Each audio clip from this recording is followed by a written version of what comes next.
Hey, I know this walk ain't popular, but I follow where your light goes. I know it's you, nothing impossible. Connected to my armor, bro, shining like a light bulb. Revelation 7, verse 1.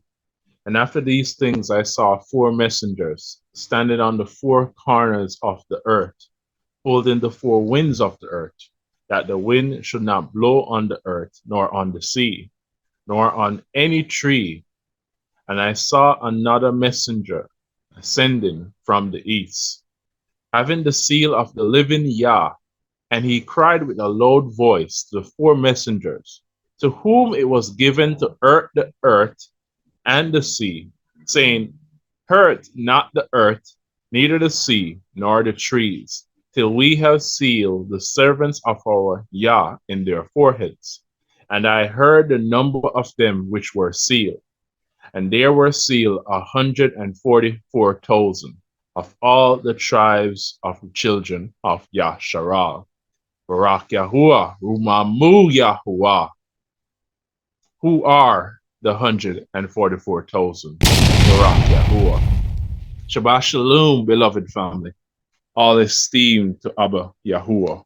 Rumamu Yahuwah. Give him all the praise. We give him all the honor that is due unto him. Barak Yahuwah. Thank you, Abba. Thank you for the stay. Thank you, thank you, thank you, thank you, thank you. Barak Yahuwah. All right, so welcome, everyone. We're here at another Shabbat day, coming together to sharpen each other, iron sharpen iron, as the word of Yahuwah says, Rumamu Yahuwah. And today we have for you guys, who are the 144,000, Barak Yahuwah. Now, this is something that I've looked at a very long time ago. I think it was in last year or probably the year before that I looked at this. Barak Yahuwah was, diving through it, and Yahuwah gave me the understanding, gave me the revelation of who this is. And it's really amazing. It's really amazing revelation and understanding to who the 144,000 is. And with that information that Yahuwah has given me, I will also share with you as well today. You will be able to know who are the 144,000 that are spoken of in the book of Revelation. Who are these people? Barak Yahuwah, Rumamu Yahuwah. Hypolal, everyone is doing well and having a grand time in Yahuwah Yahusha, and you all are continuing to endure unto the end, putting your all in Yahuwah, loving Yahuwah with all your heart, all your might, all your soul, getting ready to be prosecuted, getting ready to be hated, getting ready to lose your jobs, lose your life for Yahuwah's sake, because that's what it's going to take to guard the commandments, to shamar the commands of Yahuwah. This is what it takes. That's why Yahuwah says we must love him with all our heart, all our might, and all our soul. We cannot have one foot in, one foot out. That's being lukewarm. Yahuwah says it's better we are hot or we are cool. If we're lukewarm, he's going to spit us out, spew us out. Because if you're cool, then he can make you hot. And if you're hot, then you will continue to endure. But if you're lukewarm, you're undeciphered, it cannot work. You cannot serve 2 masters at the same time.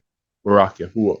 So for law, everyone is continuing to endure unto the end in these final moments, in these final preparation years of the earth, where we're getting ready for the coming of our Mashiach, our Messiah, our anointed one. Rumamu Yahuwah, Barak Yahuwah. So, before we dive into this, let's dive into Yahuwah's Palal, Rumamu Yahuwah. Let's jump right into Yahuwah's Palal, Barak Yahuwah. Then we'll dive into the understanding of who the 144,000 is, Rumamu Yahuwah. So you can see it on the screen and you can read along or pray along with me. Barak Yahuwah. Barak Yahuwah Yahusha, Rumamu Yahuwah, Allahu Yah. And this also is on the channel as well for those who would like to learn Yahuwah's Palal. That is found in Matthew Yahu or Matthew 6. Barak Yahuwah.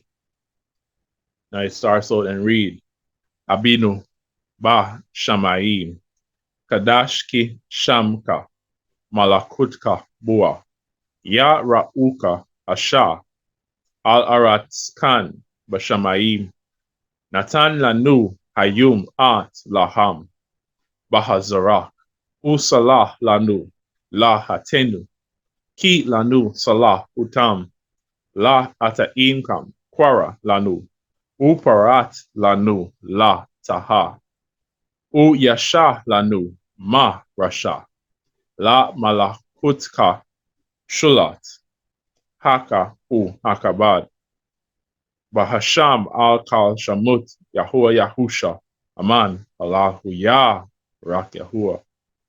Thank you, Abba. Thank you, Abba. Let's go to the translation, and it reads as follow. Our Father in heaven, separated or called out is your name. Your kingdom come. Yah, your will be done on earth. So it is in heaven. Give our distributors the day covenant bread in the need, and forgive us for our crimes, as we forgive them for their crimes against us. Lead us not astray, but or and rescue us from evil doing. For your kingdom reigns, the power and the esteem. In the name above all names, Yahuwah, who is Yahusha, so be it. Barak Yahuwah, Rumamu Yahuwah. Thank you, Allah. Thank you, Allah. Now let's jump back to the script. Now, with the 144,000, well, not even with the 144,000, with the book of Revelation, I've heard a lot of teachings being done on this book, a lot of interpretations, breakdowns from different channels, trying to establish, the these chapters, these parables that are spoken of in the book of Revelation. And we went over the harlot, the great whore. Now, so you can understand, what it's really talking about. But this is another one that a lot of persons have speculations on. A lot of person believes it's this people, this is what's going to happen. This is what they meant when it says this or this is that, all that stuff. So today we want to fix that or make that record straight by letting you know who it really is through the mouth of Yahuwah Yahusha, Barak Yahuwah. So we read right here, the first place I mentioned is in the book of Revelation, Revelation chapter 7. And you read it, you'll see it right here in verse 4. Now it says it's of the tribe of Yasharal and Yehuda. So of the tribe of Yasharal, there are 12,000 that are chosen from each tribe. 12,000 from each son. Yasharal is the name. It's the name. That's Jacob. Jacob is Yasharal. Jacob, he had 12 sons. And his sons are Judah, Reuben, Gad, Asher, all these other persons. And they would have children. And their children would have children. And this is where we are today. This is where we are from. Those who are of the colored descent. We are from the tribe of Yasharal. So our last name would really be, like in this case, our last name would be Yasharal. So, Barak Yahuwah, that's why sometimes on Facebook or TikTok or Instagram or YouTube, you'll see some persons having Abrit name or Hebrew names. And some names will be like, let's say my name, for instance, Azari Yahu, which means my assistance. Yah adds, or Yah is my assistance. And then at the last word, you'll see Yasharal, or you'll see Bana Yahu, Yasharal, or you'll see Ban Yasharal, or Ban Yahu, son of Yah, Yasharal, because that's who we are. We are Yasharal. Yashar means to be upright, honest, or straight. And Al means Aloha, mighty one, or power, strong authority. So we are upright, straight, honest of Al, of Aloha, of Yahuwah. We reign with him. We are his princes, and he's our king, Barak Yahuwah. So, of each tribe, there's 12,000 persons that are sealed. And it equals to 144,000 people. Now, why is that such a small number? That's something that you might have been wondering for a long time. If you're like me, you would be wondering this as well, because this is what I wondered. When I look at the rate, the current rate or the current number of the total amount of persons on this earth, it's over 7 billion people. 7 billion, not million. 7 billion. And it's going up. It's probably going to be in the 8 billions or so, even though we know that count is going to reduce a lot, especially in these last times, in these end days. But this is after Revelation 7. This is going to reduce a lot. So I was wondering, like, why is it only 144,000 persons out of billions of persons on the earth? And that's when Yahuwah gave me the understanding of why it's only 144,000.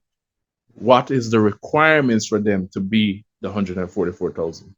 And I'm going to show you today. So it goes on to tell you all the tribes that are sealed. Then, Barak Yahuwah, when you go to chapters 14, it gives you a description of who these people are, of what they have done. So let's look at this description and let's then dive into the scripture so we can understand who this is and who they are talking about and what these descriptions really mean, because there's a lot of speculations regarding these descriptions, which are not accurate, not 100% accurate. So verse 1 reads of Revelation chapter 14, and I look, and lo, a lamb stood on Mount Zion, and with him 144,000, having his father's name written in their foreheads. And I heard a voice from heaven as the voice of much waters, and as the voice of a great thunder.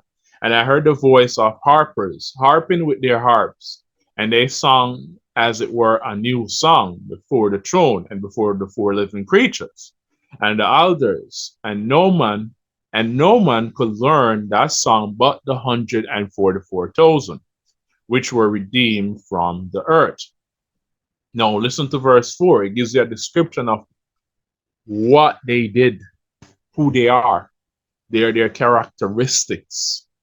Now verse 4 says, these are they which were not defiled with females, for they are virgins. Barak Yahuwah. These are they which follow the Lamb wheresoever he goes. These were redeemed from among mankind, being the first fruits unto Yahuwah and to the Lamb. Let's go down a bit. And in their mouth was found no guile, for they are without fault before the throne of Yahuwah. So, Barak Yahuwah. So it gives us an understanding of how they became the 144,000. Now, verse 4 says, these are they which were not defiled with females. They are virgins. They follow the Lamb wheresoever he goes. They were redeemed from among mankind, delivered, rescued from among mankind. And they are the first fruits unto Yahuwah, Yahusha. In their mouth was found no deceit, no guile, nothing unclean, for they were without fault before the throne of Yahuwah. Barak Yahuwah. Now, right here where it says they were not defiled with females, they are virgin. Now, this is where a lot of persons get it twisted, because they're only using one line or one scripture to really support their claim. They're not using line upon line, precept upon precept upon precept. Here a little, there a little. They're not looking for the context. They're not looking for the evidence that supports their claim. It's like going into a courtroom and saying, Your Honor, I believe the defendant or the accuser is guilty.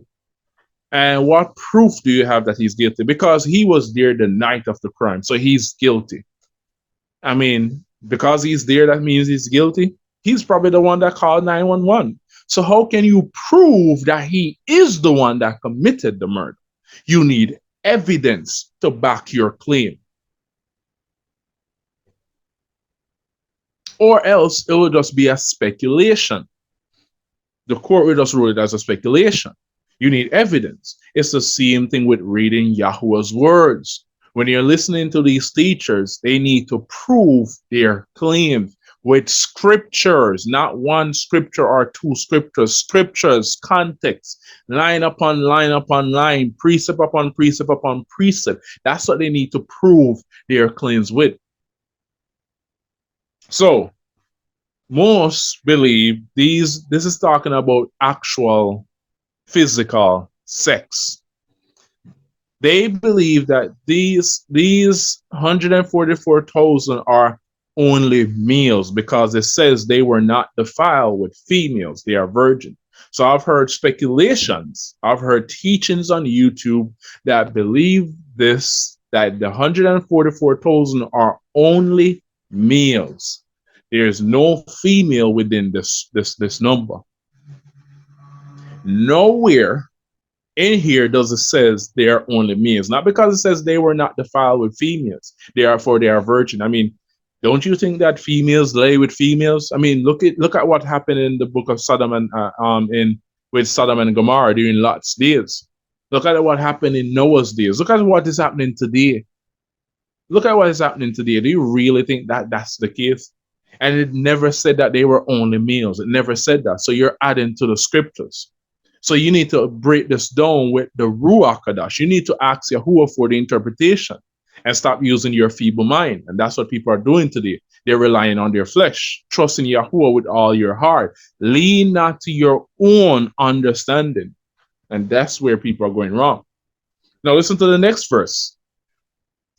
Well, let's finish the verse. It says that they were redeemed from among mankind, being the first fruits unto Yahuwah. They were the first fruits, a righteous group, pure unto Yahuwah.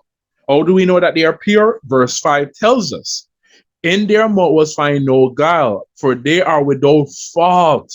They are without fault. They are pure. They are righteous before Yahuwah. Pure, righteous. Now, how do we know that this is not only males? How do we know that this is not actually talking about physical sex, but spiritual sex?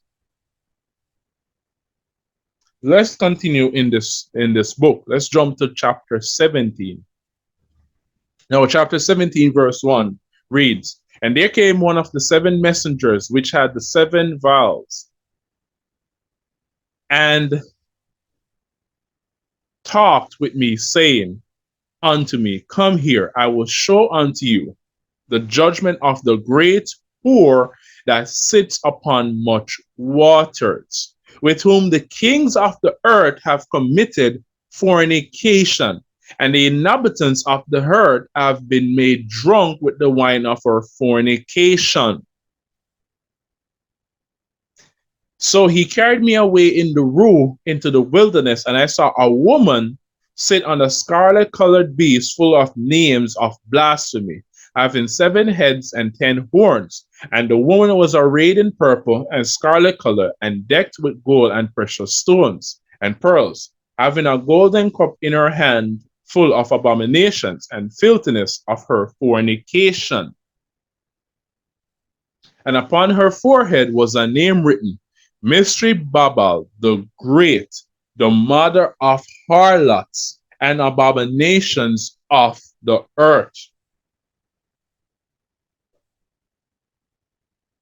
The next chapter, chapter 18. And after these things I saw another messenger coming down from heaven, having great power, and the earth was lightened with her esteem. And he cried mightily with a strong voice, saying, Babel the Great is fallen, and is becoming the habitation of devils and every foul spirit, and a cage of every unclean and hateful bird. For all nations have drunk of the wine of the wrath of her fornication, and the kings of the earth have committed fornication with her, and the merchants of the earth are waxed rich through the abundance of her delicacies. And I heard another voice from heaven saying, come out of her, my people, that you be not partakers of her crimes, that you receive not of her plagues. Now we are to know that right here, it's not talking about an actual woman sitting on an actual monster, an actual beast looking creature. It's talking about a demon, spirits, devils, demons. When it says fornication, it's talking about idolatry. And we're going to prove that today with scriptures. Yahweh is talking about idolatry. And we're going to prove that today.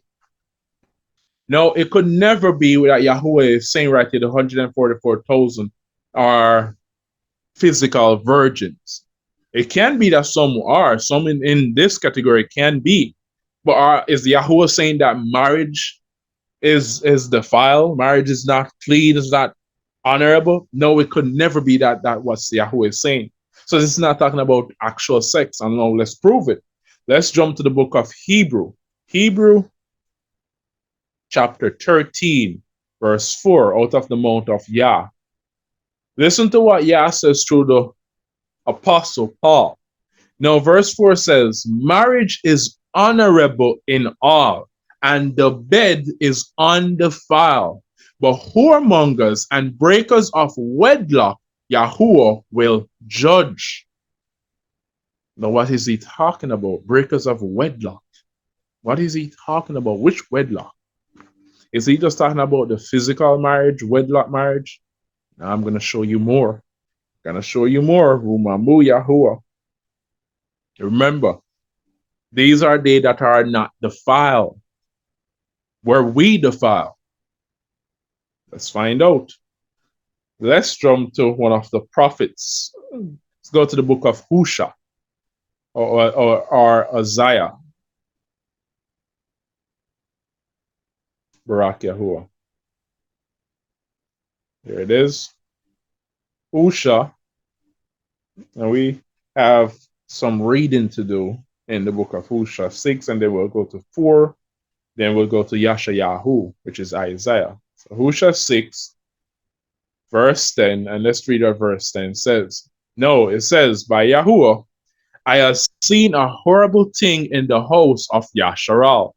There is whoredom of Ephraim. Yasharal is defiled. Now, what is this defile that Yahweh is talking about? What is this whoredom? What is this fornication that Yahweh is mentioning? How is they defiled? I don't understand, Azari.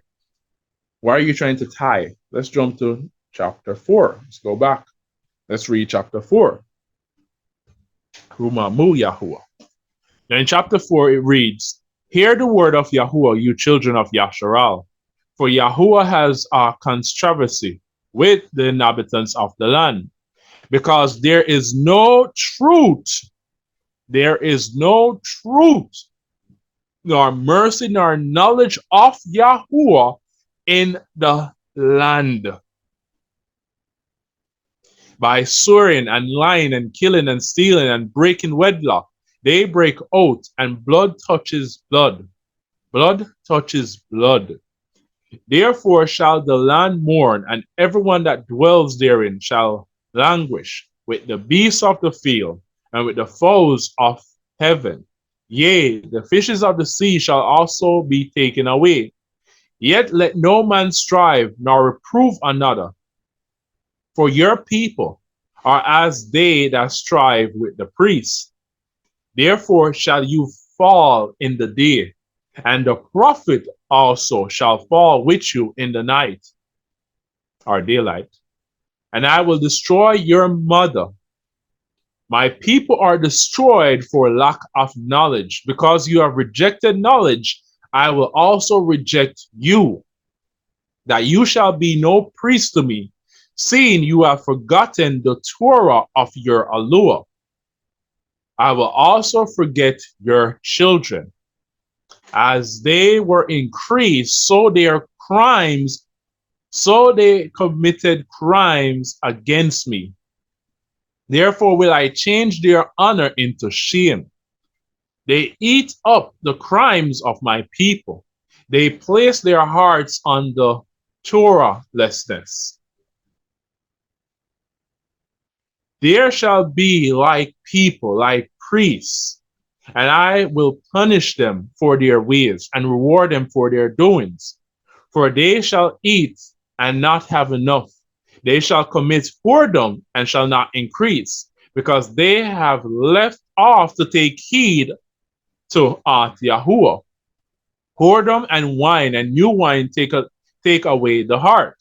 My people ask counsel at their stocks, and their staff declares unto them. For the spirit of whoredoms has caused them to error, and they have gone a whoring from under their allure. Why does Yahuwah says they have gone a whoring from under them?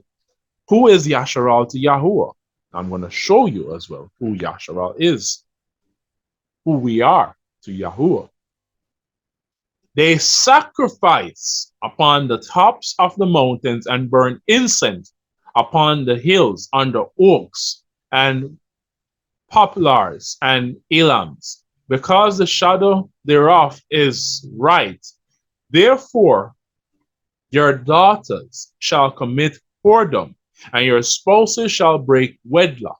I will not punish your daughters when they commit whoredom, nor your spouses when they break wedlock. For themselves are separated with whores, and they sacrifice with harlots. They sacrifice with harlots. Therefore, the people that do not understand shall fall.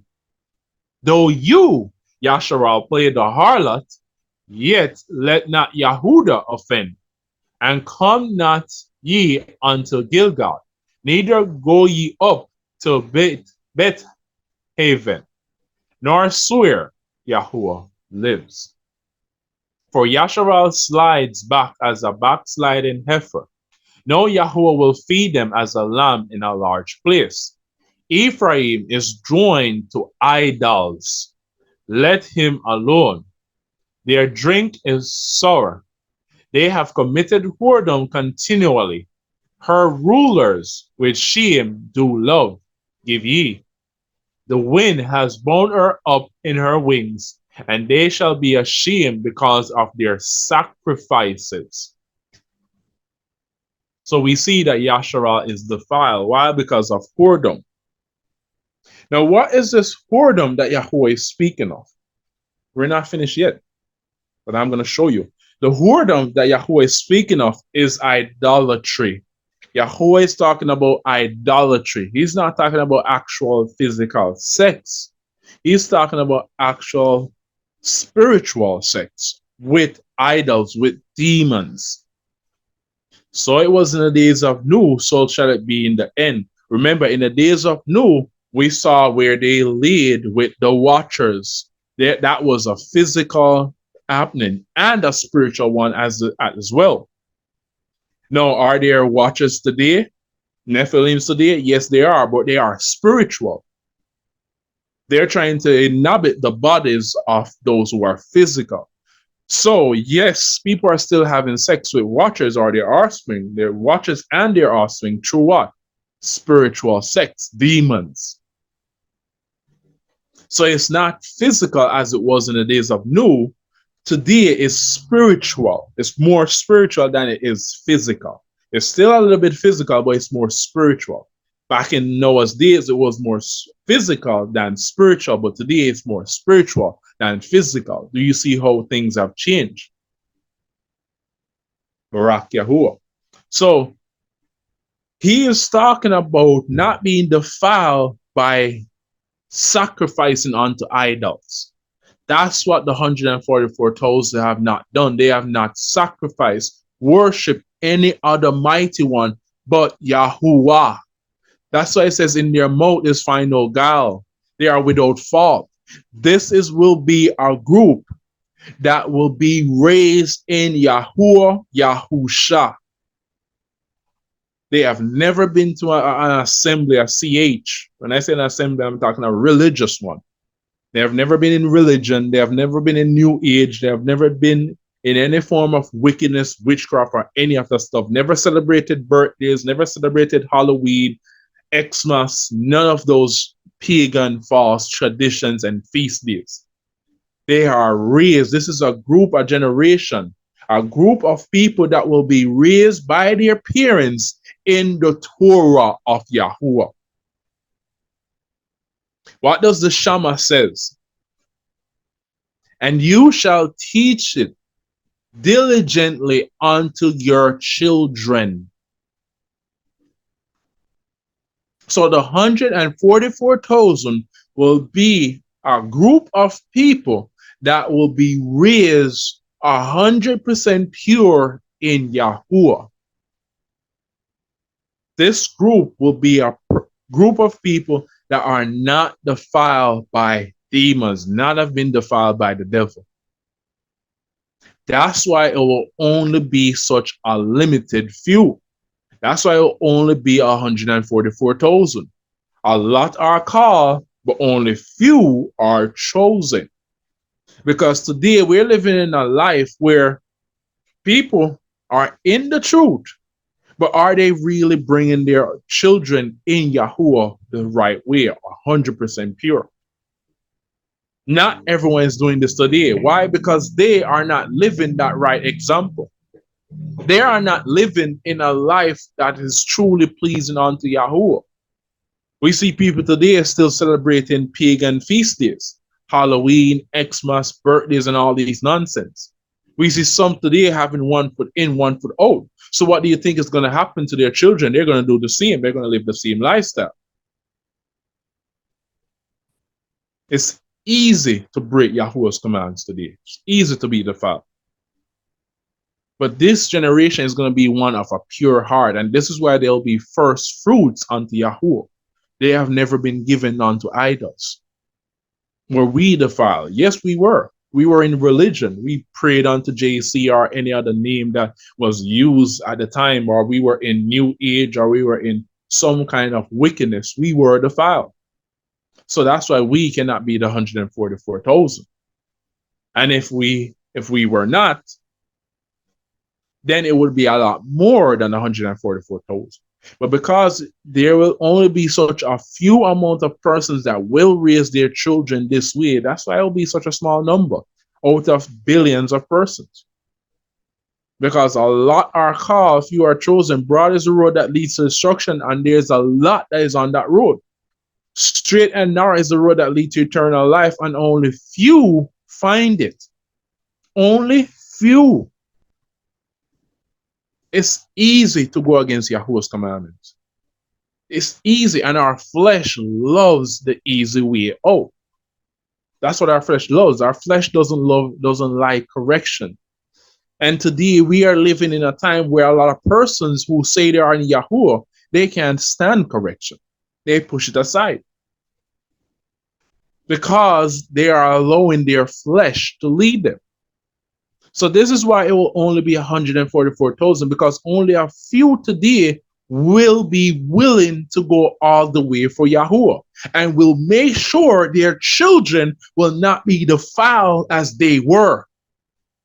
A lot of us today, we weren't raised in Torah.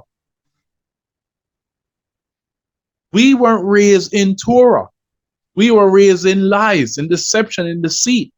So we will only have a few that will make sure, that will guarantee that their children, it will not be the same with their children. Only a few will try to do this. And that's why there will only be 144,000 out of billions on the earth. Now, I still got more scriptures to prove this and to back up this claim. I got a few more scriptures to read. And there's so much scriptures that I could not add, because if I should add it, we would not be finished. I mean, this could go into part 3, part 4, part 5. There's so much scriptures that speaks about Yasharal and the idolatry, whoring, idolatry, making yourself an harlot, idolatry. Yahuwah is talking about idols because he's a jealous Al. We are the Yahuwah is our husbandman and we are his wife. Yahshua is his wife and Yahuwah is the husbandman. but they went and made themselves defile with females, demons. That's why Yahuwah says, come out of her, my people. So you got to understand that revelation is like parables that Yahusha used to preach about when he was on earth. And then he had to translate to his disciples what these parables mean. That's how the book of Revelation is. It's like a parable, not every part of it, but most of the parts of Revelation are like this. These big parts that sounds weird, they are like parables. Some are actual things that will happen the way it always says, but not all. You will not see a beast with 10 heads. The messenger that was with Yahuwah and John made it clear. He interpreted what that beast is today. Go back and watch the video that I did, and you will understand. He interpreted it. So when it says that they are not defiled with females, they are virgin, it's not talking about males who will not have sex with females. Because, all right, let's look at it this way. Look at it this way, everyone. Let's say they are only males. Only 144,000 males will be chosen, which makes no sense because that's not how Yahuwah created the earth. Male and female. When Noah went in the ark, did he went only with his sons? No, he went with his wife and his son's wife as well. The animals, was it only males that went in on the ark? No, you had male and you had female because Yahuwah is a fair Alua, he's a fair judge. That's what it's a representation of. You got to remember how it was in the beginning so you can understand the end. This is why people don't understand the renewed covenant because they only read the renewed covenant, especially those in religion and Christianity. They try to give what they think the renewed covenant is saying, but they only can give what they think. They cannot give facts. Why? Because they don't believe in the first covenant, which they call the Old Testament. They only read their so-called New Testament because it's not a new covenant or New Testament. It's a renewed covenant. He has renewed the covenant that he made with Yahshua. It's not a new one. He renews it. It's the same covenant, but he just renews it. Why? Because we have broken the covenant. So he renews that contract with Yahshua. And that's why they believe this nonsense today, because they gave it names like Old Testament and New Testament. So they think, all right, that's the old one. We're not doing it with that. We're not dealing with that anymore. We're doing with the new. All things are passed away. All things are new. They will use scriptures like that to support their claims. But then when they give you their understanding of what Paul is talking about, or what Peter is talking about, or what the apostles, or what Revelation is talking about, when you look into it, it makes no sense. There's still a lot of question signs. There's still a lot of questions, unanswered questions that needs to be answered when they preach and teach. And this is why most preachers in religion, they don't really preach or teach from the book of Revelation because they really don't understand it. And those who understand it, they don't want to teach it. They don't want you to know the truth because it's not every pastor that knows. Some pastors really don't know, but they should know. And it doesn't matter if they don't know. If they continue to not obey Yahuwah, they still will be punished. Yahuwah says, for he who knows and does something worthy of a punishment, he will be beaten with a lot of stripes. He who does not know but still does something worthy of punishment will be beaten, but with fewer stripes. So it doesn't matter if they don't know. Yahuwah says in 2 Timothy 2:15, we should study to show ourselves approved unto him, not unto these Bible schools or your bishop or your apostles. When I was in religion, you would hear these different pastors look up to, older pastors or evangelists or bishops, and they will say, that's my spiritual dad, that's my spiritual father. Yahuwah says, call no man on earth your father.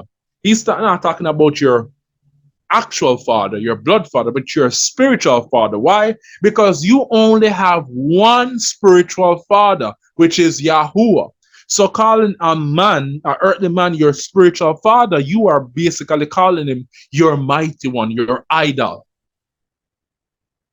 And that's why some of these pastors you cannot get through today, because they worship these men.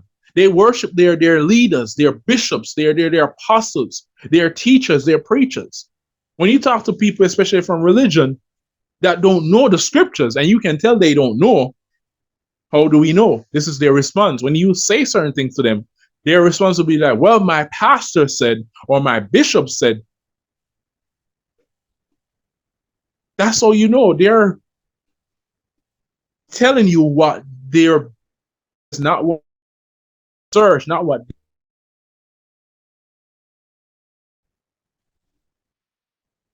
And that in court will be considered to be speculations. Well, Your Honor, my friend told me that. No, I don't.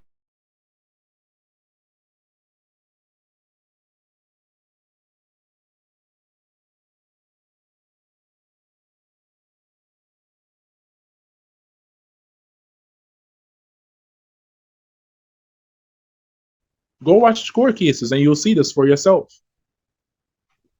Barak Yahuwah. Barak Yahuwah. Hope the internet is better.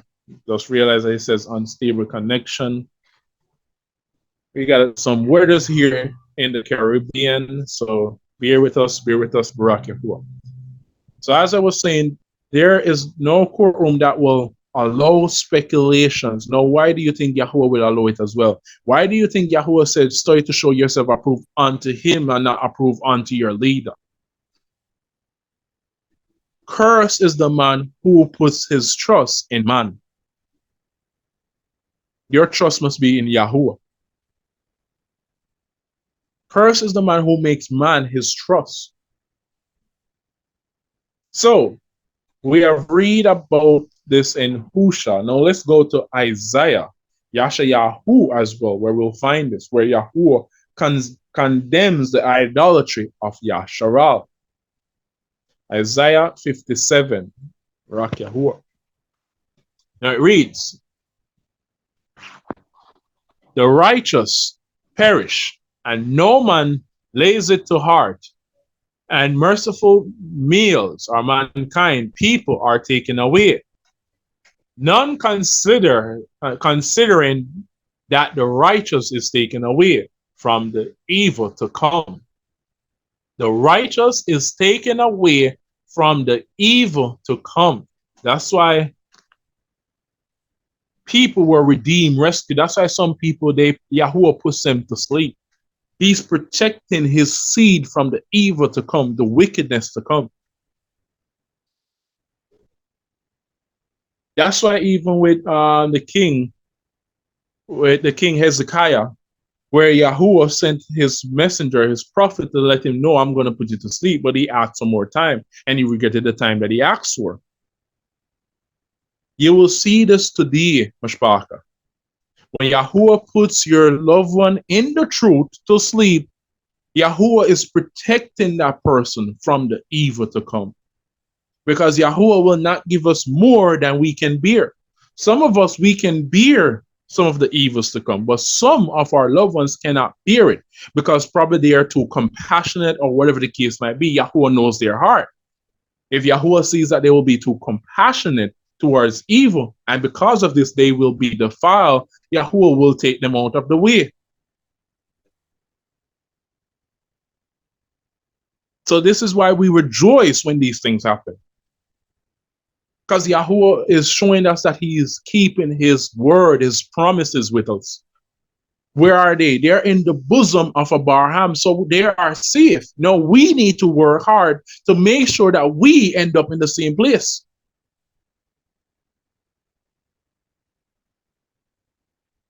So verse 2 says, he shall enter into Shalom. They shall rest in their beds, each one walking in his uprightness. See? And that's where they go. They shall be in Shalom. So that's why I don't say RIP to everyone. I don't say RIP. If you're not in the truth, how can I say RIP? RIP to you? How can I say, Oh, let him rest in shalom, rest in calmness, when I know he's not. He has never walked in Torah, never served Yahuwah. And even for some who has, but has turned away, then how can I say that? But I'm talking for those who outside of Yahuwah. That's just a weird, that's just trying to be, you're just trying to prove to the world when you do these things. And I have no time to prove to no one in the world. But draw near here, you sons of the sorcerers, the seed of man that breaks wedlock and the whore. Against whom do you sport yourselves? Against whom make you a wide mouth and draw out the tongue? Are you not the children of transgression, a seed of falsehood? Inflaming yourselves with idols under every green tree, slaying the children in the valleys, under the cliff of the rocks.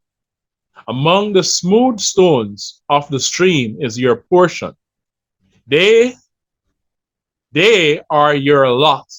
Even to them have you poured a drink offering. You have offered a meat offering. Should I receive comfort in these? Upon a lofty and high mountain have you placed your bed. Even there you went up to offer sacrifice. See, bed. Behind the doors also and the posts have you placed your remembrance, for you have discovered yourself to another than me, and are gone up. You have enlarged your bed and made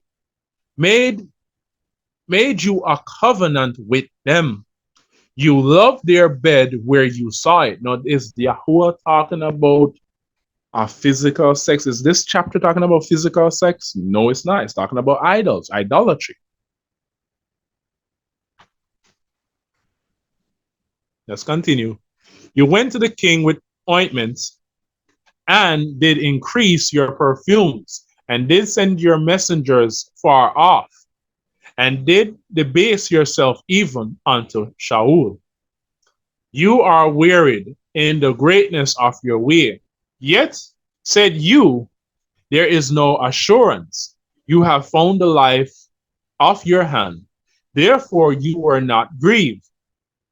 And of whom have you been afraid or feared, that you have laid and have not remembered me, nor laid it to your heart? Have not I held my shalom even of old, and you feared me not? I will declare your righteousness at your works, for they shall not profit you. When you cry, let your companions deliver you. But when the wind shall carry them all away, vanity shall take them. But he that puts his trust in me shall possess the land, and shall inherit my Kadash mountain, and shall say, cast ye up, prepare the way, take up the stumbling block out of the way of my people.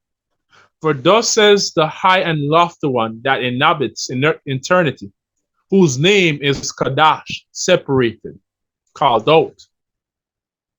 I dwell in the high and Kadash, called out, separated places. You cannot mix clean with unclean. Light doesn't mix with darkness. With him also that is of at a contrite and humble spirit, to revive the rule of the humble, to revive the heart of the contrite ones. For I will not contend forever, neither will I be always wrath. For the spirit shall fail before me, and the souls which I have made. For the lawlessness of his covetousness was I wroth and smote him. I hid me and was wroth, and he went on forwardly in the way of his heart. I have seen his ways and will heal him. I will lead him also and restore comforts unto him and to his mourners. I create the fruit of the lips. Shalom. Shalom to him that is afar off, and to him that is near, says Yahuwah, and I will heal him. But the wicked are like the troubled sea, when it cannot rest, whose water cast up myrrh and dirt. There is no shalom, says my Allah, to the wicked. Barak Yahuwah, Rumamu Yahuwah. So right here in Isaiah 57, Yahuwah condemns the idolatry of Yasharal. So we have defiled ourselves with whores, with harlots, with demons, devils. So this is really focusing on the spiritual aspect of things. How do we know this? Yahuwah says he is a spirit, and they that worship him must worship him in the physical and in the lies. No, in spirit and in truth. You must worship Yahuwah in spirit and in truth, not in physical and in lies, or in physical and in truth, but in spirit and in truth. Because when you die, it is not your flesh that's going before Yahuwah. It is your ruh, your spirit, your soul that goes before Yahuwah. Because your soul lives forever. Your body is temporary.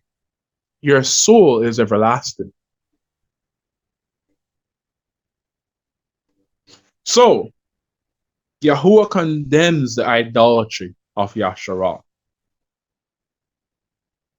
Now let's jump to Matityahu 22. Or Matthew, book of Matthew. Book of Matthew, chapter 22. There it is. And let's read from 1 to 14, where Yahuwah gives us an understanding of what the kingdom, of what his kingdom is like. Now right here, and Yahusha answered and spoke unto them again by parables, and said, the kingdom of Yahuwah is like unto a certain king which made a marriage for his son, and sent forth his servants to call them that were bidden to the wedding, and they would not come. Again he sent forth other servants, saying, tell them which are bidden, and behold, I have prepared my dinner, my oxen, my fatlings are killed, and all things are ready. Come unto the marriage. But they made light of it, and went their ways, one to his farm, another to his merchandise. And the remnant took, or the remaining, took his servants, and entreated them spitefully, and slew them. When the king heard thereof, he was wroth, and sent forth his armies, and destroyed those murderers, and burned up their city. Then said he to his servants, the wedding is ready, but they which were bidden were not worthy. Go ye therefore, much are called, few are chosen. Go ye therefore into the highways, and as much as you shall find, bid them to the marriage. So those servants went out into the highways, and gathered together all as much as they found, both bad and right. And the wedding was furnished with guests. And when the king came to see the guests, he saw there a man which had not had on a wedding garment. And he said unto him, Friend, how came you in here not having a wedding garment? How have you come in without a wedding garment? And he was speechless. Then said the king to the servants, Bind him hand and foot, and take him away, and cast him into utter darkness. There shall be weeping and gnashing of teeth. For much are called, but few are chosen. So at first he called all to the wedding, but they would not come. They went their ways to their merchants, and they went on to their own doing. So only a few were chosen. Does this remind you of something, everyone? If anyone says in the days of Noah, you're indeed correct. In the days of Noah, remember, they were warned. But did they heed the warning? No, they went on about their ways. They drank, gave in to marriage, wine and all these things they gave into the devils. They worship these Nephilim giants and all these demonic creatures that they were creating at the time. And what did Yahuwah do? He chose Noah and his family. Why? Because Noah and his family were not defiled. They were not defiled physically, spiritually, and genetically. Because remember, not only was people being defiled, not only people, but not only was creation being defiled physically and spiritually, but also genetically, which means they were tampering with the genes, with the DNA of human beings and of animals. That's how Nephilim giants came to be. Watchers mixing their genes with human genes created giants called the Nephilims. Oh, you had these monster-looking creatures, which, today they would call them, to give you an understanding of what they look like, dinosaurs. If you really examine some of these dinosaurs that you see in movies and try to really pinpoint what they could come from, you will see that they're actually from creatures. They're actually from animals. They are actually from animals. Some of these animals, these dinosaurs, look like it would be a mixture of crocodile, of a reptile creature mixing with some other creature to give you these crazy looking beings. So not only was things being defiled physically or spiritually, but also genetically. They were defiling Yahuwah's creation. So it is today. Look at what's happening today. Look at what happened in 2019 to onwards, to 2020 and onwards. Look at what they did. Look at what they came up with the poison. What do you think that was doing? Why do you think it's called mRNA? The M, they tells us. They literally tell you what the M stands for. The M stands for messenger RNA. Does that sound familiar? DNA, RNA, messenger. Wait, what are the watchers called? Messengers, not angels. They're not called angels. And so lucky Yahuwah for saying that word, because that's the name of a mighty one as well. That's not their true title. Their true title is messengers. And that's why they didn't told us or give us this true title. Why? Because they would come up with this thing called mRNA, and they would not want you to tie it together. If they did, then it would be easy. You would realize that something is wrong. If they told you about the book of Enoch, told you about giants, watchers coming, then you would realize something is off with these poisons that they're establishing today. So that's why it's called mRNA, because it's messengers, genes, DNA that's being mixed with your genes, DNA. And that's why there are so much people today being affected by the poison. People are dying of unexplained deaths.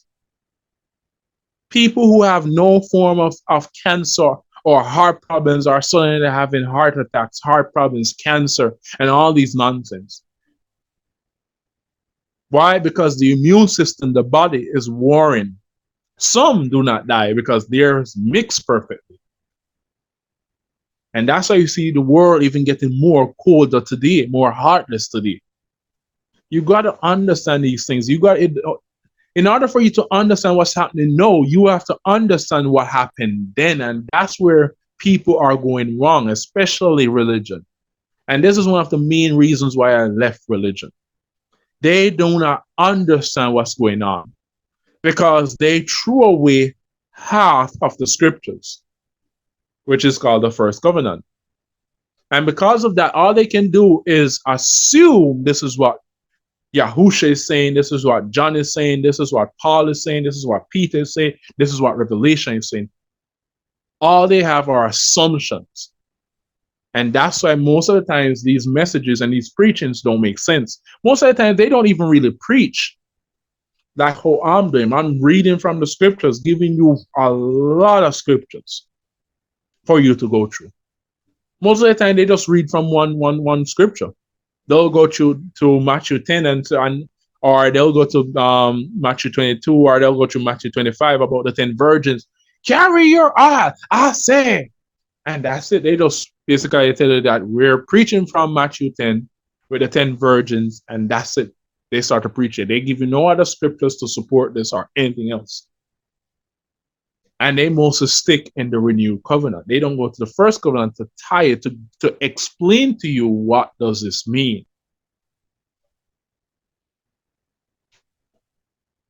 So today we see that what happened back then is happening today.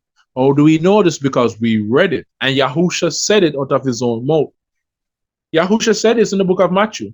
So it was in the days of Noah, so shall it be in the last days. He said it. He's giving you a hint, a clue.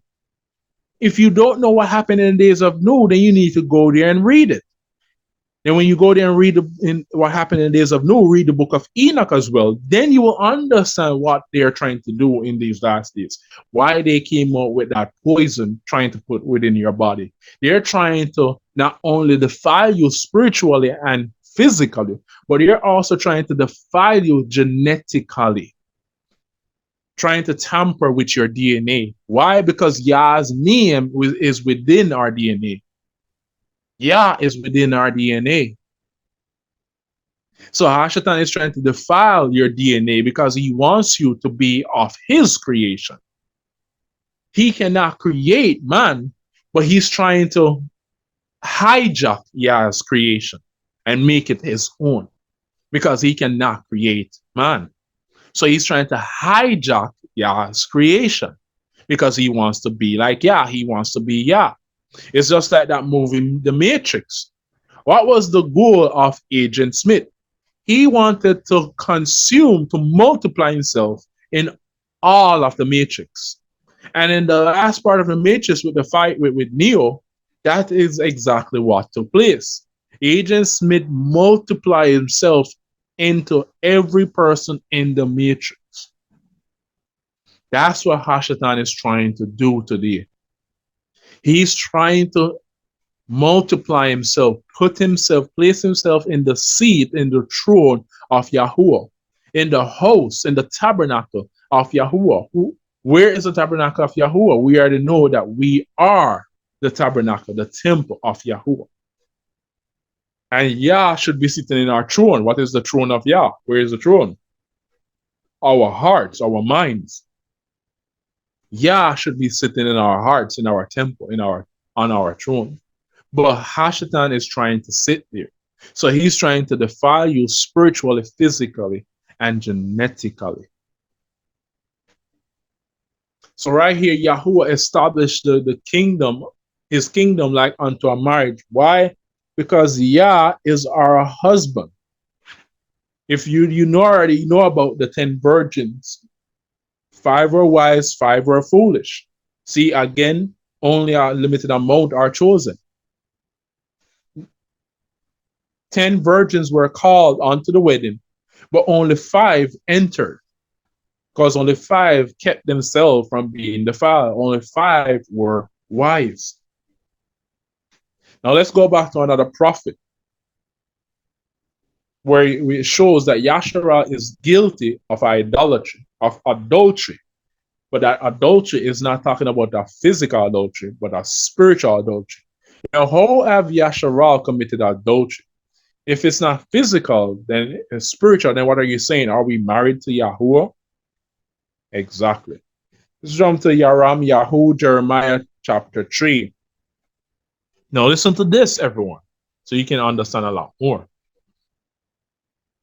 Verse 1 reads, they say, if a man put away his woman, and she go from him and become another man's, shall he return unto her again? Nope. Shall not the land be greatly polluted if that happens? But you have played the harlot with much lovers, yet return again to me, says Yahuwah.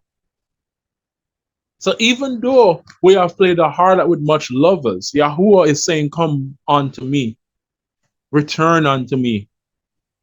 Even though we broke the covenant, the marriage covenant, we broke wedlock with Yahuwah, he is still giving us another chance to come back unto him. Because that's how merciful he is. Verse 2, lift up your eyes unto the high places, and see where you have not been lain with. In the ways have you sat for them, as the Arabians. in the wilderness, and you have polluted the land with your whoredoms and with your wickedness. Therefore, the showers have been withholden, and there has been no latter rain, and you had a whore's forehead mind. You refuse to be ashamed. Will you not from this time cry unto me, my father? You are the guide of my youth. Will he reserve his anger forever? Will he keep it to the end? Behold, you have spoken and done evil things as you could. Yahuwah said also unto him, in the days of Josiah the king, have you seen that which backsliding Yasharah has done?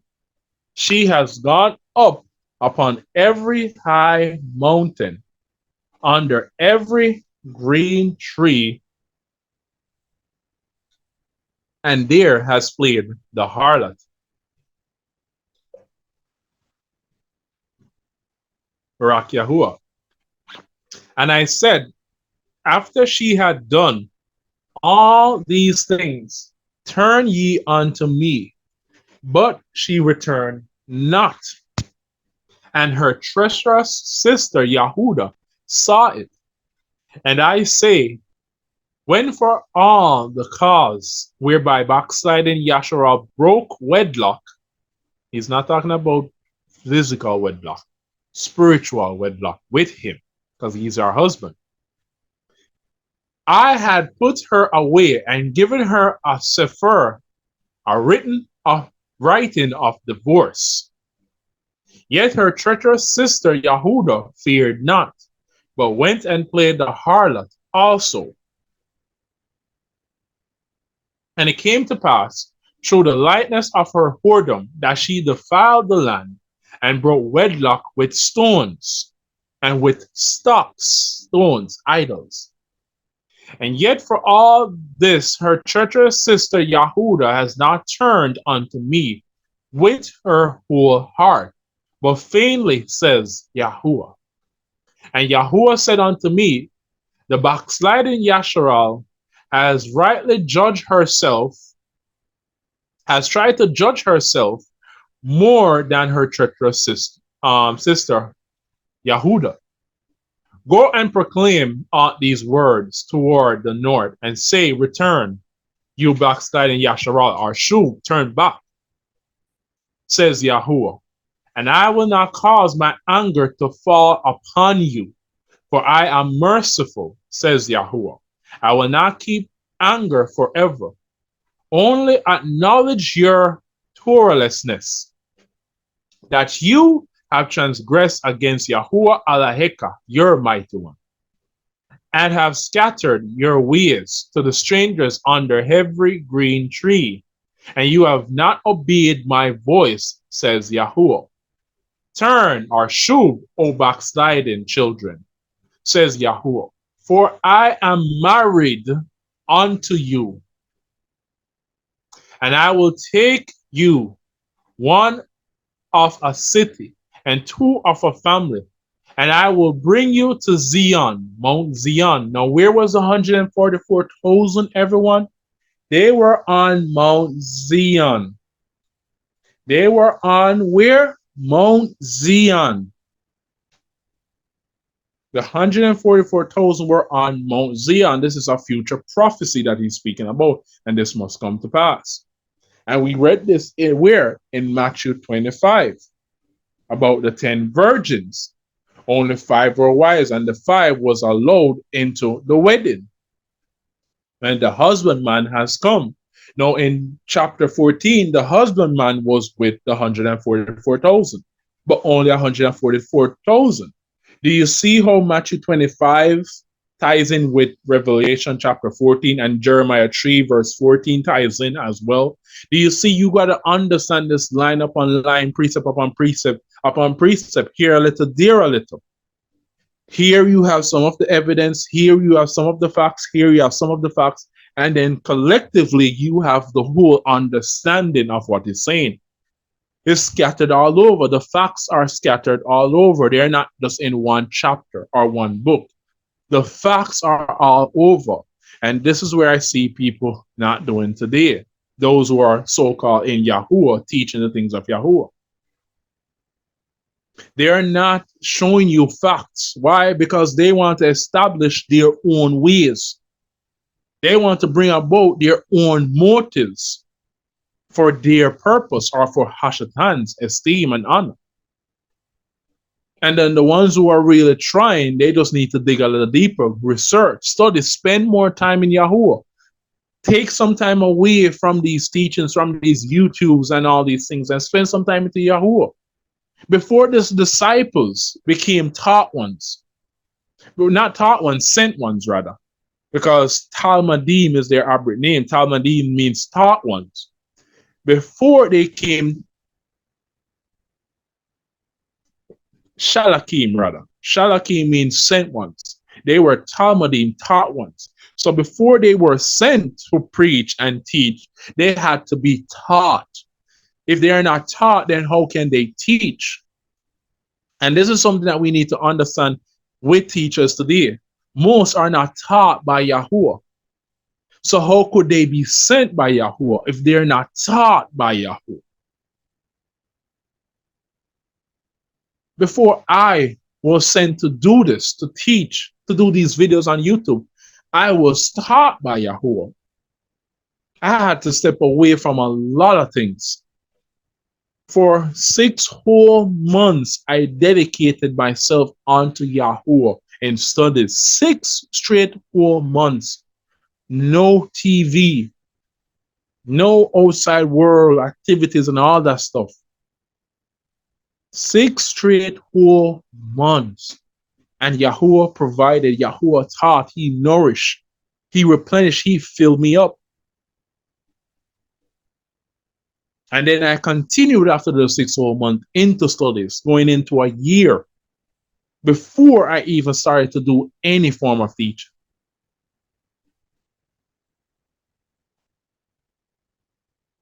So you need to spend time, especially when coming out of religion. I see a lot of pastors doing this and teachers and leaders today doing this. Because you were a pastor in religion, or you are a pastor in religion, or a bishop in religion. I see some doing this today, coming straight out of religion and going straight into teaching without even spending time to unlearn so that they can relearn. Paul says this in Romans 12, verse 2. Be not conformed to this world, but be transformed by the renewing of your minds. We need to renew our minds. We were deceived in religion. There's a lot of deception that you have to unlearn. But if you're not spending time in unlearning yourself, you're spending time in trying to teach, you won't have time to unlearn. Because some of these teachers and leaders, they still got jobs. Like, I'm not talking about, a career, a job. Because our job really is Yahuwah's ministry, Yahuwah's teaching, Yahuwah's ministry. That's really our jobs. Even though I hear this nonsense of person talking about, the apostles had jobs, Yahusha had a job. Yeah, they had a job. But if you notice, when Yahusha started his ministry, he did nothing but declare the word.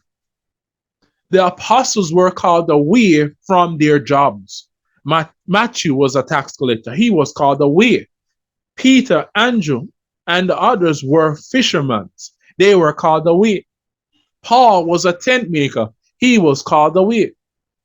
And also a Pharisee and a Roman soldier. Was he still these things? No. What was he doing his entire life? YAHUAH'S ministry. He spent time traveling here and there to proclaim the truth of Yahuwah. Every day in synagogues, in the assemblies, teaching. Now, where would he find time to go back and do a regular job and to do YAHUAH'S ministry? Where would Matthew, where would Andrew and all these other persons find that time? Peter find all these things. You know why these persons teach these things? Because they lack faith. They don't trust that Yahuwah will provide for them. I mean, Yahuwah said so in Matthew 6. Seek ye first the kingdom of Yah, and everything else will be added. And he also reminded the apostles in Matthew 10. He reminded them. He says, take no money, no money bags. It will be provided unto you. The worker is worthy of his wages. He has already made provision for his servants. He has already made provision for his teachers, for his apostles, because he knows they would not have time to do regular jobs and do his work at the same time. It's not possible, because these jobs today requires you to be working 9 to 5, 8 hours a day, 6 hours a day, 10 hours a day, 12 hours a day, 5 days of the week or 6 days in the week. Where would you find time to do ministry if you're working almost every day? The only day you have off is the Shabbat. How would you have time to prepare lessons and all these things if you're doing regular jobs? You will not have the time. So be careful when you listen to these teachers. You need to search it for facts, search the scriptures for facts, for proof. Those that we are know.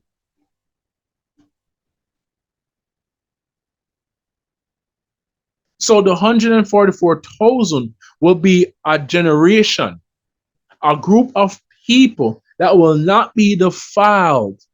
These children will be raised differently. They won't be raised in religion.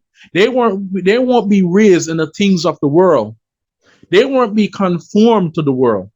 The 144,000 will be a group of people that their parents will raise them straight and strictly in the Torah. They will not be defiled by schools, these indoctrination camps, because that's what they are, indoctrination camps, schools, indoctrination camps. They will not be defiled by celebrating birthdays, Halloween, Xmas. They will not be defiled by JC or any other mighty one's name. They will not be defiled by going to Sunday worship or anything else. They will not be defiled by the things on the internet, these TikTok challenge and these movies and cartoons promoting magic as something right, as something okay. They will not be defiled by these things.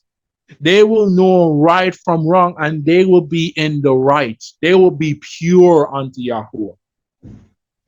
That's what Revelation 14 is talking about. A group of people that will be very pure, not defiled as we are today.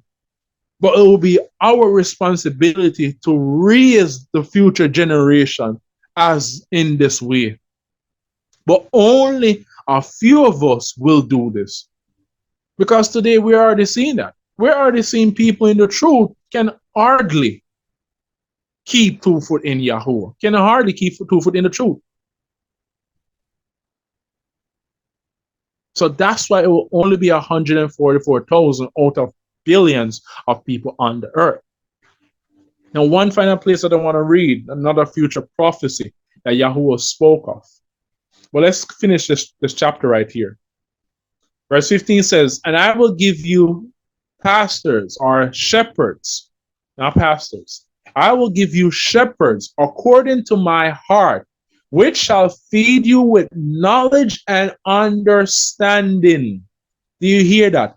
He will give us shepherds, leaders, teachers, according to his own heart, that will feed us with knowledge and understanding, not with lies and confusion. And it shall come to pass, when you be multiplied and increase in the land, in those days, says Yahuwah, they shall say no more, the ark of the covenant of Yahuwah, neither shall it come to mind, neither shall they remember it, neither shall they visit it, neither shall that be done anymore. At that time they shall call Jerusalem, the throne of Yahuwah, and all the nations shall be gathered unto it, to the name of Yahuwah, to Jerusalem. Neither shall they walk any more after the imagination of their evil heart. Do you see this? Do you see how Jeremiah 3 ties in with the 144,000? And it also ties in with us because we are going to walk this way. We will walk not anymore after the imaginations of our heart. And then we will now follow what the Shema says when it says, we shall teach it diligently unto our children. We will make it sure that our children will not be defiled by the beast or the beast system or the things of this world. Ruma mu Yahuwah. In those days, the house of Yahudah shall walk with the house of Yasharal, and they shall come together out of the land of the north to the land that I have given for an inheritance unto your fathers. But I said, how shall I put you among the children and give you a pleasant land, a righteous heritage of the hosts of nations? And I said, you shall call me my father, and shall not turn away from me. Surely, as a woman treacherously departs from her man, so have you dealt treacherously with me, O host of Yasharal, says Yahuwah. A voice was heard upon the high places, weeping and supplications of the children of Yasharal, for they have perverted their ways. They have forgotten Yahuwah Elohim, their mighty one. Return, you backsliding children, and I will heal your backslidings. Behold, we come unto you, for you are Yahuwah Elohim, our mighty one, our power. Truly in vain is Yasha, deliverance, hoped for, assured for, from the hills and from the multitude of the mountains. Truly, in Yahuwah Elohim, our mighty one, our power, is the Yasha of Yasharal, the deliverance of Yasharal. For shame has devoured the labor of our fathers from our youth.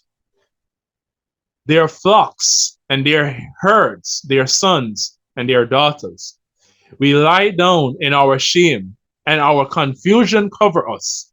For we have committed crime against Yahuwah our mighty one, we and our fathers, from our youth even unto this day, and have not obeyed the voice of Yahuwah our power. From our youth unto this day. Let's jump to the book of 2nd Esdras, or in the Sefer it's called 4 Ezra. There it is. Sefer is called 4 Ezra. In the Apocrypha, it will be called 2nd Esdras. 4 Ezra chapter 1, verse 24 to 37, Barak Yahuwah. Now listen to this. What shall I do unto you, O Yasharal, or O Yaakov? You, Yahudah, would not obey me. I will turn me to other nations, and unto those will I give my name, that they shall guard my statutes. Seeing you have forsaken me, I will forsake you also. When you desire me to be gracious unto you, I shall have no mercy upon you. Whensoever you shall call upon me, I will not hear you, for you have defiled your hands with blood, and your feet are swift to commit manslaughter. You have not, as it were, forsaken me, but your own selves, says Yahuwah. So this is the thing today. When people think they're forsaking Yahuwah, they're forsaking themselves. You are forsaking your own self. When you think you're rejecting the correction of a teacher or a shepherd or a leader, you're not just rejecting that shepherd or leader's correction, you're rejecting Yahuwah's correction. So you're forsaking your own self, says Yahuwah. Thus says Al Shaddai Yahuwah, have I not prayed you as a father his sons, as a mother her daughters, and a nurse or young babes, that you would be my people, and I shall be your mighty one, your power, that you would be my children, and I shall be your father. I gathered you together as a hen gathers her chickens under her wings. But no, what shall I do unto you?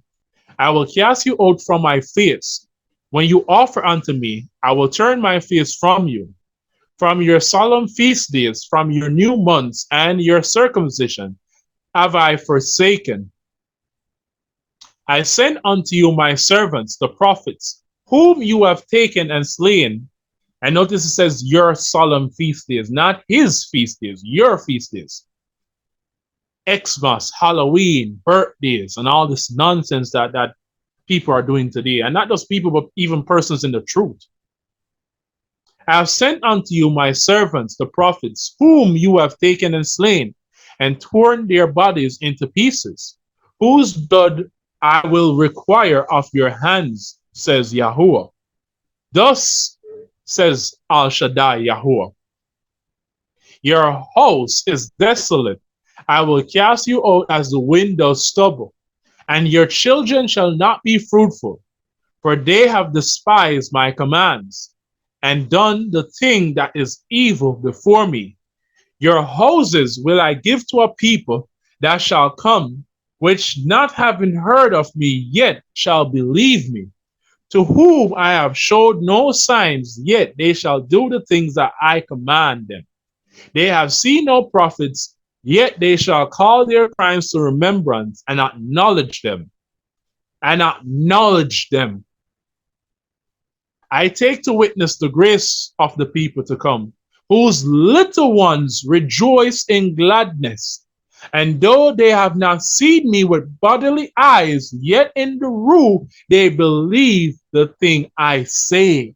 Ruma mu Yahuwah. And look at us today.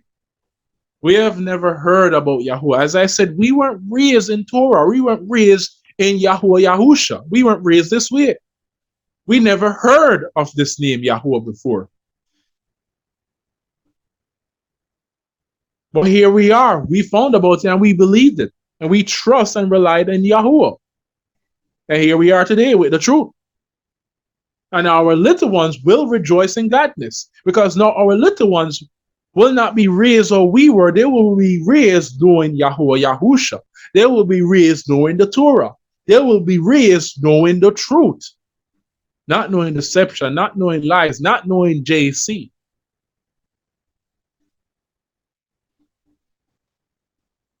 We have never seen no prophets, but we shall call our crimes to remembrance and acknowledge them. Acknowledge that we have committed crime. He who says he has committed no crime is lying to himself. Is a liar. For all have committed crime and come short of the esteem of Yahuwah.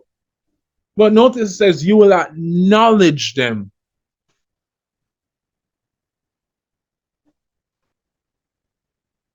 And that's what Allah cannot do today. Allah cannot acknowledge that they're wrong. Instead, they try to blame something or especially someone else.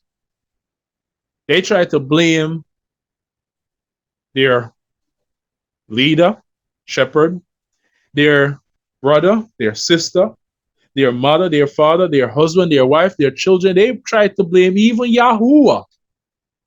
I've heard persons blame Yahuwah for their own mistake. Yahuwah giving them signs, warnings, dreams, send messengers, physical messengers to warn them of not doing this thing. And yet they went ahead and do it. And then after doing it and they fall on their face, then they're going to be like, why didn't Yahuwah tell me? Why has Yahuwah allowed this to happen? I'm like, don't you even go there. Because Yahuwah did warn. I've had encounters like this with persons trying to blame Yahuwah, when Yahuwah clearly warned. But you chose not to obey, not to listen. And then now you're on your face, you want to turn around and blame Yahuwah. But even when they blame prophets, shepherds, and leaders, they're still blaming Yahuwah. So much people today cannot acknowledge that they have been wrong. They are wrong. You know what? I'm wrong. I should not have done that. I should not have said this. So much people today, it's easier to blame someone else for your mistakes, for your wrongs. It's easy. That's what the flesh knows. That's what the world taught us, to blame everything else, to deflect. That's what people do a lot. They deflect. They change the focus of attention on themselves to something else. What about you? Are you any better? Instead of saying, you know what, you're right. You know what, I was wrong. Please forgive me, Yahuwah. Salaki Yahuwah. Please forgive me, Yahuwah, and help me to be better. Assist me to be better. I know I'm not perfect, Yahuwah, but I'm striving to be perfect, Yahuwah. I want to be pure, righteous before your eyes. That's all we should be. But instead, we just want to sit in this lies to say, oh, Yah knows my heart. So it doesn't matter what you're saying. He knows my heart. Even though I messed up, he still knows my heart. I'm not perfect. Yeah, he sees and knows your heart, how wicked it is. So this is why there's only a few persons that will be the 144,000, because only a few will make it in. Much are called, few are chosen. Only few really choose to serve Yahuwah with all their heart, might, and soul. And we see this today in the walk. It's rare to come across persons that don't celebrate birthdays, don't celebrate Xmas, Halloween, don't have one foot in, one foot out. It's rare. It's rare when you come across persons, individuals that are willing to go all the way for Yahuwah, willing to walk away from their job. If their job is not giving them the Shabbat or the feast days, they're willing to walk away and go hungry just to please Yahuwah. It's rare that you come across persons, individuals that have this mind, that have this determination to make this sacrifice for Yahuwah. That's why there's only going to be 144,000 people. No, it makes sense to me why it's only 144,000 out of 7 billion, 8 billion, whatever the total shall be. The total right now is 7.9 or 8, whatever billion. Only 144,000? Do you know how small that amount is compared to 7 billion? Go check it for yourself, everyone. Go check what percentage is 144,000 of 7.9 billion. Go check it. This is why only a few will be chosen from each tribe. Remember, only 8 persons went into the ark out of whatever number that multitude was. There was a lot of people in Noah's time, don't get it wrong. There was still a lot of people, but only 8 went on the ark, because Yah only found 8 that are righteous. Remember in Sodom and Gomorrah, Abraham asked him, what if I found 20, 10? He says, if you find it, then I will not destroy it. But there could not be found 10 in the city of Sodom and Gomorrah. And Lot and his wife and children and daughters had to leave, even though Lot's wife never really left. She left physically, but in her heart, in her mind, her heart and mind was still in Sodom and Gomorrah. And she was given instructions not to look back, but she looked back, and for that reason, she died. Not everyone's heart today is willing to put their foot down for Yahuwah, to willing to say, you know what? If my job is going to cause me to be defiled or to lead me astray from Yahuwah, I'm going to walk away from this job. If my family is going to cause me to do this, I'm going to walk away from them. If my friends, colleagues, whoever, you're going to walk away. If your mother, your father, your brother, sister, children, even if it's your husband, your wife, that's going to cause you to walk away from Yahuwah, you're willing to walk away. Only a few today you will come across that have that mind to do this. And that's why These people will be the ones to train their children that will train the 144,000 to be that pure virgin first fruit unto Yahuwah. Barak Yahuwah.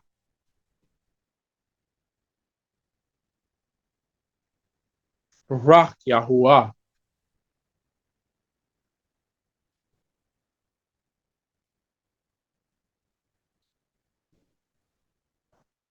Thank you, Abba.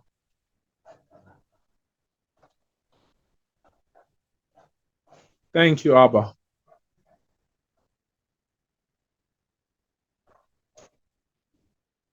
Thank you, Abba. Barak Yahuwah. Only a few, Mashpaka. Only a few. Look in the truth. Look in the walk today. If I'm lying, check it for yourself. Check it for yourselves, everyone. Check it for yourselves. You got these people proclaiming to be of Yahuwah, and then you see them doing nonsense that they know they should not be doing.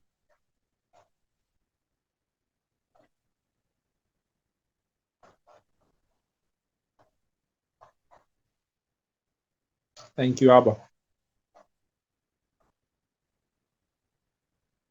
Thank you, Abba. Ruma Mu Yahuwah. Now let me show you something. 144,000 to the number 7 billion. What percentage is 144,000 to 7 billion? It is approximately 14.3%.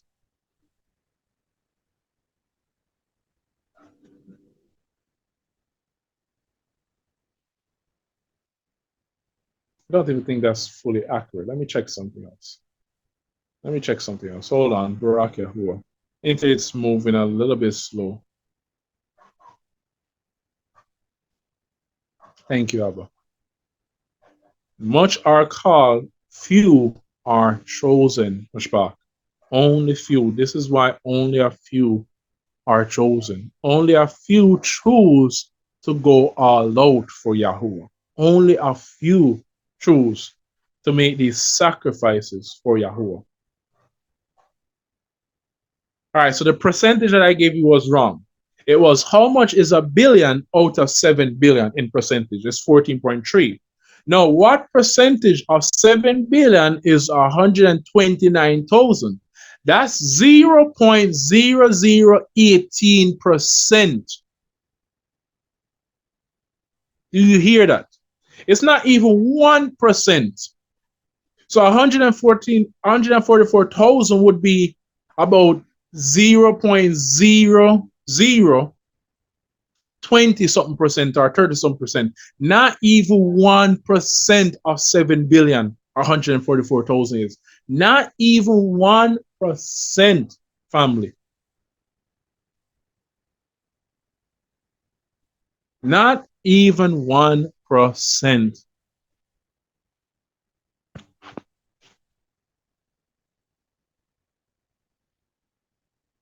Not even 1%. These are they which were not defiled with idols, with demons, with spirits, for they are virgins unto Yahuwah. They are spiritual virgins unto Yahuwah. Know that we have this understanding. Know we can understand and read it better and properly. They are spiritual virgins unto Yahuwah. These are they which follow the Lamb wheresoever he goes, even unto the point of death. Do you see all this ties in? You cannot just use this one line to tell that this is what they are. You got to continue to read all of it. Then get the other precepts upon precepts upon precepts. They will follow the Lamb wheresoever he goes. These were redeemed from among mankind, being the first fruits unto Yahuwah. Because remember, if they're not given unto idols, they are given unto Yahuwah. They are pure. Remember, something that's really pure. Remember, giving first fruits unto Yahuwah, you have to give the best in order for it to be a first fruit. So this is the best of the best, the purest of the purest for it to be the first fruits. So if this people is the purest, if these people are the first fruits unto Yahuwah, then that must mean these people must be the purest of the purest. First fruits unto Yahuwah. In their mouth was find no guile, for they are without fault before the throne of Yahuwah. Do you think it's impossible? It's quite possible, Mishpaka. It is quite possible, trust me. Nothing is new under the sun. Go back into the first covenant and read. You'll see that you'll have righteous persons that will raise their children in Yahuwah who will grow up to serve Yahuwah. And they will raise their children in Yahuwah. But then you will see that even those who were unrighteous, their children would grow up to learn Yahuwah. We had parents who were unrighteous, but we grow up to know Yahuwah. And know that we know Yahuwah and know the Torah. We're going to teach it unto our children. We're going to show our children not to be defiled by the word. And we need to make an example for them. We need to be that example for them. We need to show them how determined they must be in this world. Because this world is trying its very best. The enemy, the hater of all righteousness, he is trying his best to get you to be defiled. And not only you, but your children and your children's children. So today we're living in a life where people are trying to please people or themselves rather than please Yahuwah. So the 144,000 is a group of people that will be pure. Pure unto Yahuwah. Never worship idols, never been in any form of pagan rituals or religions or belief system. These are they that will be pure before Yahuwah. They will not allow any job, any person, or anything to make them go against the word of Yahuwah, to make them go against the truth of Yahuwah. Remember, Nu was created and he was made pure in a time there where there was a lot of unrighteousness, a lot of defilement that was taking place, a lot of wickedness. He was made pure so that Yahuwah could replenish the earth through him. Ruma, Mu Yahuwah, Barak Yahuwah, Yadata Yahuwah. Thank you, Abba. Thank you, Abba Yahuwah. So again, Mashpaka, please be careful of some of these so-called teachers and shepherds out here on YouTube, Facebook, TikTok, giving you so-called revelations and words and knowledge, which are really from their own heart, from their own understanding. Be careful because not all of them are of Yahuwah. Most are of their own words, own knowledge, own understanding for their own motive, for the gain and benefit and profit of Hashatan, whether they know it or not. Be careful. Don't just take one line, one chapter, one verse to back a claim. We learned that in religion as well. Saw that in religion, in regards to, let's say, pork, they would use Acts chapter 10, where Peter got the vision, and they would use that part only to say, see, who has now permitted us, or the Most High has now permitted us to eat pork. They will not read the rest of the chapter, nor the next chapter that really tells us what he really meant by saying, like by that dream, by that vision. What Peter's vision really meant. They will not read the rest of it. No, it's on your duty to read the rest of it. It's your responsibility to know the rest of it, to know the truth. Someone can't know the truth for you. You got to know it for yourself. Study to show yourself approved unto Yah, a workman that needed not to be ashamed, put to shame, but rightly handling, dividing the words of truth. A lot of these leaders today, They don't humble themselves enough to learn from Yahuwah.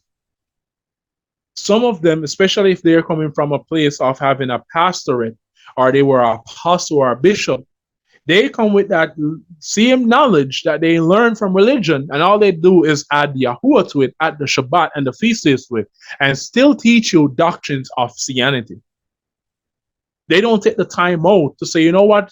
Even though I was a pastor in religion, I was a bishop in religion, I was a whatever in religion, I'm going to take 6 months or a year or whatever to dedicate myself unto Yahuwah to study. So I need to unlearn, I need to remove all the deceptions, the doctrines of devils that I learned in religion, that I taught in religion, that I studied in religion. I need to unlearn these things and relearn and really know what is true. Because when you go back and read a lot of these scriptures that we read in religion 10, 15, 20 times, when you read them, know that your eyes are open. It's like you're reading the scripture for the very first time. A lot of things you miss in the scriptures. A lot. I'm telling you. Even up until this day, there are still scriptures that I will go through that I'm like, wait, didn't I read this like 5 times? How did I miss this? So can you imagine these pastors, these bishops that are coming from religion and then coming right into the truth and just starting to teach right away without spending no time whatsoever to unlearn, to return? They're going to teach you doctrines of devils.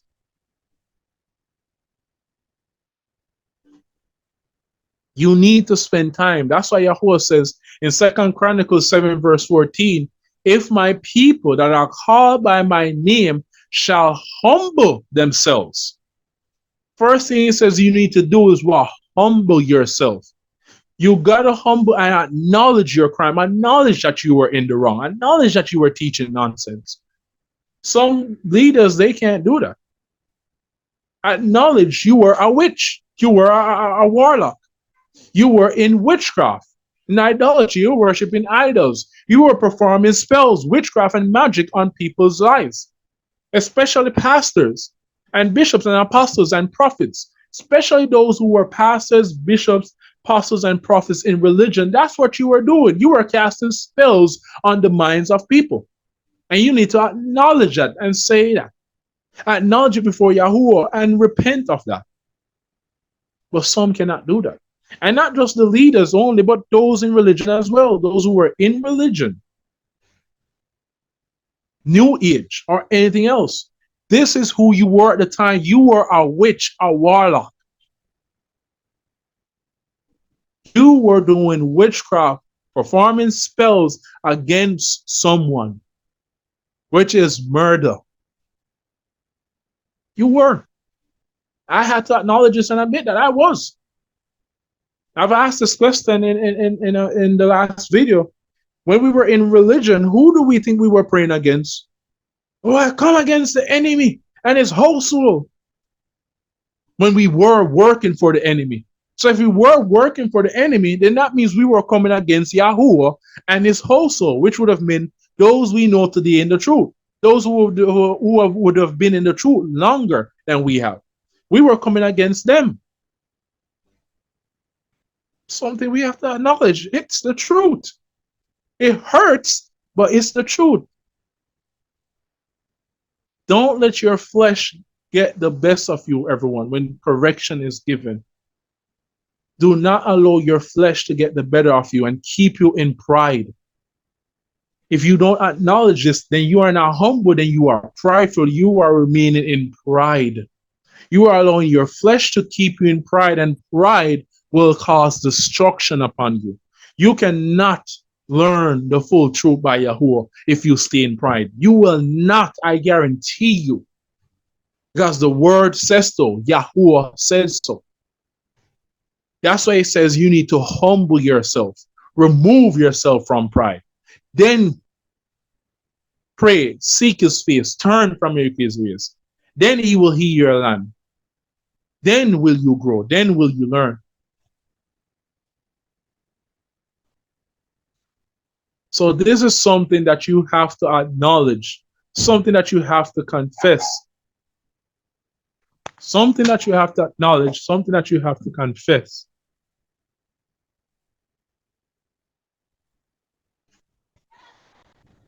Barak Yahuwah.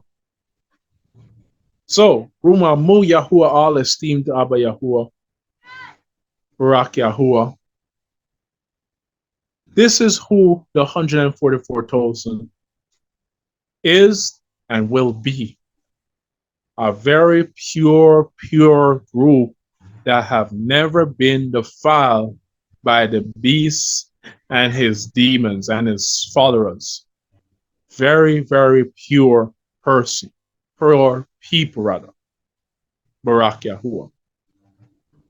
So, all esteemed Abba Yahuwah, with this understanding, with this knowledge that we have now, we need to use it. Continue to study, continue to show yourself approved unto Yah, so that you will not be put to shame. So you can rightly handle the word of truth. If you don't do this, then you will be put to shame. Be careful. Torahlessness is increasing. Doctrines of devils are increasing as well. Seducing spirits are about, and they are leading people astray.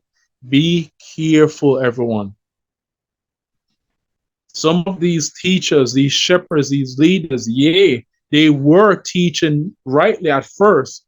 But if you start to observe and notice, you will realize that they are pulling away from the truth. Their doctrines, their message are changing, their lifestyle. Look at their lifestyle. Just like a lot of these artists today. A lot of these artists today, their lifestyle are being changed. They're not just artists of Yahuwah anymore. I don't consider them to be. I see them as celebrities because that's what they're after. They're after the fame and the fortune. They're after the fame and the fortune. Concerts. Every month there's another concert. And most of these concerts are keeping on the Shabbat. They're cooking, selling tickets, collecting money, cooking and all this stuff on the Shabbat day, which should not be done. And there's a whole bunch more that's going on. I will definitely be doing a part 2 to songs that I no listen to and no longer listen to in the truth. Because there are some songs that I had to cut out of my life, and some artists or celebrities that I had to cut out of my life. And I will do a part 2 to songs that I listen to know or artists that I listen to know in Yahuwah Yahusha. Because some are just promoting lawlessness, promoting wickedness, promoting evil, and I will not support anyone who does this. I will not back or support anyone who promotes wickedness as something okay. I will not. Barak Yahuwah, Ruma Mu Yahuwah. So, all esteemed Abba Yahuwah, Ruma Mu Yahuwah. This is it for this lesson for today, Barak Yahuwah. Next Shabbat will come with another one, Barak Yahuwah, as Yah leads, as Yah sees fit, Ruma Mu Yahuwah. We are presenting true. We are not just presenting, some interesting teaching or some, exciting teaching or what that everyone wants to hear, because most people, they want to hear the exciting teachings and all that stuff. No, we want to give you the truth. We want to give you the understanding that most don't have. How can you get the exciting part when you don't even understand the basics? You don't have a foundation to stand on. If you can stand for something, then you will fall for everything. You don't have a foundation to stand, but yet you're looking for the exciting teachings and the exciting preachings and words and all that stuff. And there are simple little things in the word that you don't even understand. The basics you don't have.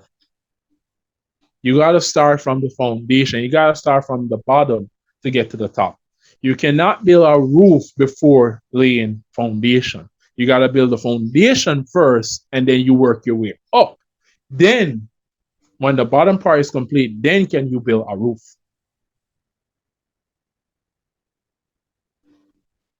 You cannot start from the end and understand the end. You got to start from the beginning to understand the end. And that's what we present here. We are giving you all foundation so you can understand, so you can not only just understand for yourself, but you can rightly handle the word.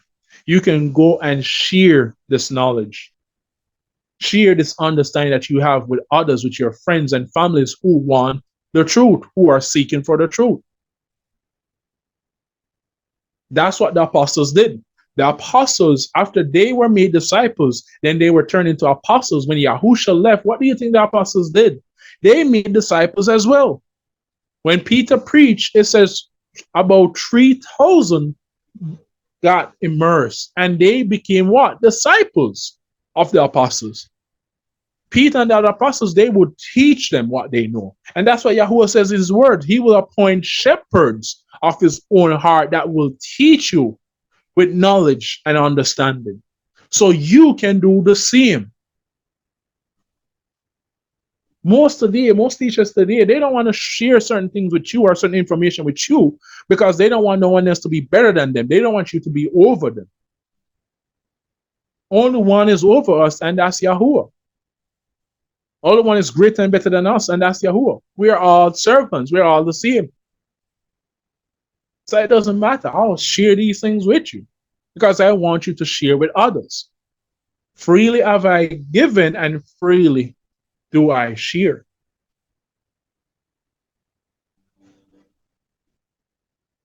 So, Barak Yahuwah, Ruma, Mu Yahuwah, we got more like this coming along, more understanding, more foundations, more of the basics, more truth that can be backed with scriptures, not opinions. So, look out for more Ruma, Mu Yahuwah, Yadata Yahuwah, all esteemed Abba Yahuwah.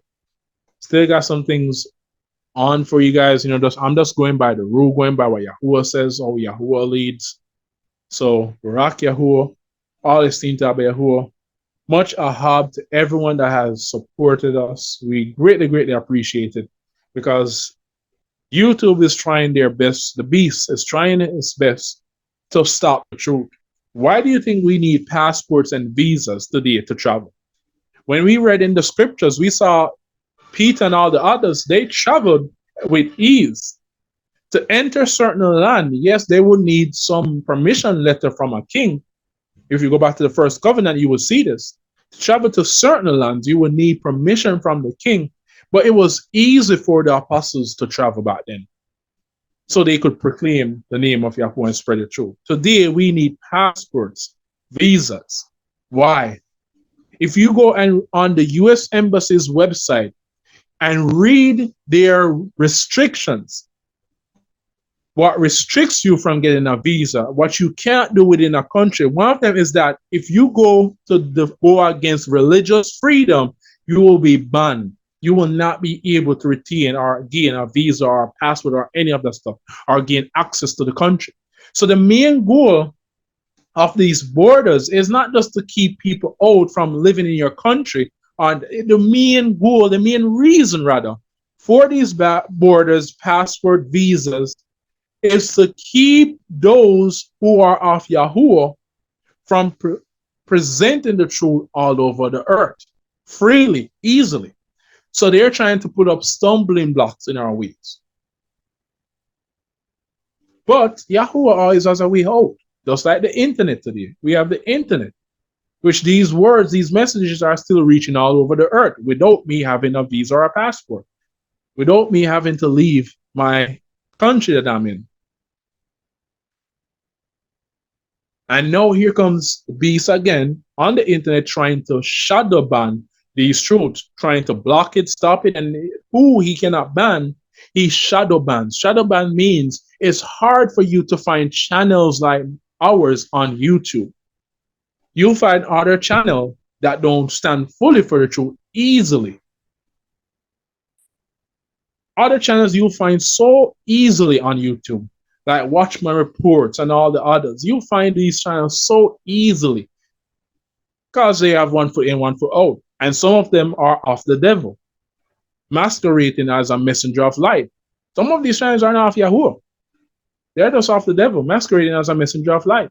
And that's why their channels are so easy to find on YouTube. Type in Yahuwah's name, then there goes their channel. and they have a lot of subscribers and all that stuff. But channels that really stand are wholehearted for the truth, put their foots down like ours, it's really hard to find.